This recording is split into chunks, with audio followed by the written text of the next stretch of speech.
বিকেল বা সন্ধ্যার নাস্তায় বাচ্চাদের কিন্তু অনেক বেশি আবদার থাকে যে তারা কি খাবে। স্পেশালি খাবারগুলা বাসায় তৈরি হলে কিন্তু তারা অনেক বেশি খুশি হয়ে যায়।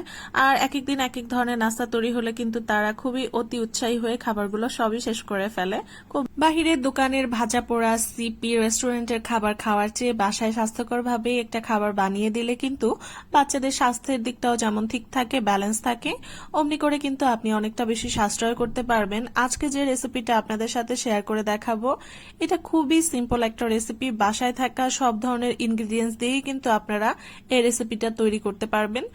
রেসিপি তৈরি করার জন্য আমি একটা ব্রেস্ট পিস ছিল চিকেনের, সেটা লম্বা করে কেটে নিয়েছি। লম্বা করে কেটে রাখা একটা বড় সাইজের আলু দিয়ে দিয়েছি, সাথে দিয়ে দিয়েছি একটা ডিম, দিয়ে দিলাম লবণ, কিছুটা পরিমাণ ধনিয়া পাতা, এরপরে দিয়ে দিয়েছি টমেটো সস, চিলি ফ্লেক্স, গোলমরিচ গুঁড়ো, তারপরে দিয়ে দিয়েছি বেকিং পাউডার, কর্নফ্লাওয়ার, ময়দা। এরপরে সবগুলো উপকরণ আমি ভালো করে মিক্স করে নিচ্ছি। আপনাদের বোঝার সুবিধার্থে আমি কিন্তু ইনগ্রেডিয়েন্টস এর পরিমাপগুলো স্ক্রিনে লিখে দিয়েছি, প্লিজ দয়া করে একটু চেক করে নেবেন। এখন সবগুলো উপকরণ খুব ভালোভাবে মিক্স করে নিচ্ছি। এই মিক্স করাটা খুব সুন্দর করে হতে হবে, যাতে একটার গায়ে একটা উপকরণ খুব ভালোভাবে মিশে যায়। চুলায় একটি প্যান বসিয়ে সেখানে আমি তেল দিয়ে দিয়েছিলাম। তেলটা আমি 1-1.5 মিনিটের মতো একটু গরম করে নিয়েছি। অতি ফুটন্ত তেলের মধ্যে এই রেসিপিটা দেওয়া যাবে না, সেক্ষেত্রে দেখা যাবে যে খুব দ্রুতই কালার চলে এসেছে, কিন্তু মাংস বা পটেটো যেটাই হোক এগুলা প্রপারলি সেদ্ধ হয়নি। সুতরাং চুলার আঁচটা একদম লো থাকতে হবে এবং তেলটা সামান্য কুসুম গরম থাকা অবস্থায় এই মাংস আর আলুর যে ব্যাটারটা সেটা দিয়ে দিতে হবে।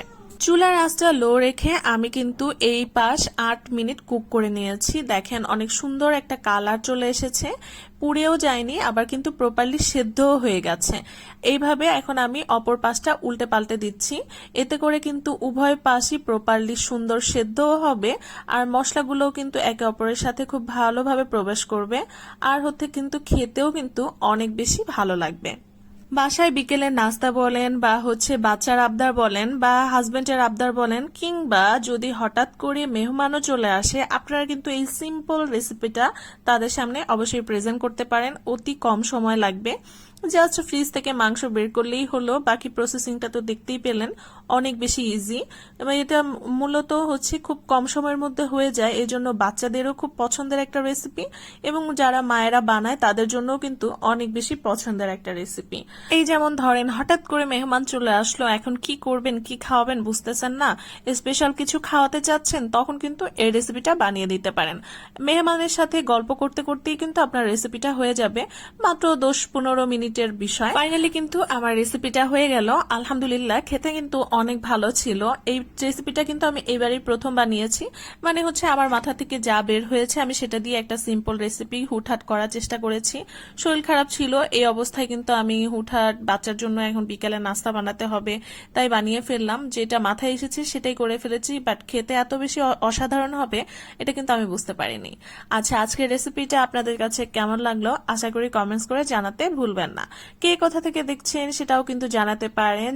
রেসিপি ভালো লাগলে ছোট্ট করে একটা শেয়ার করে দিবেন। আজকের মতো বিদায় নিচ্ছি, দেখা হবে নতুন কোনো রেসিপিতে আবার নতুন করে। সবাই ভালো থাকবেন অনেক বেশি। আল্লাহ হাফেজ সবাইকে। আসসালামু আলাইকুম।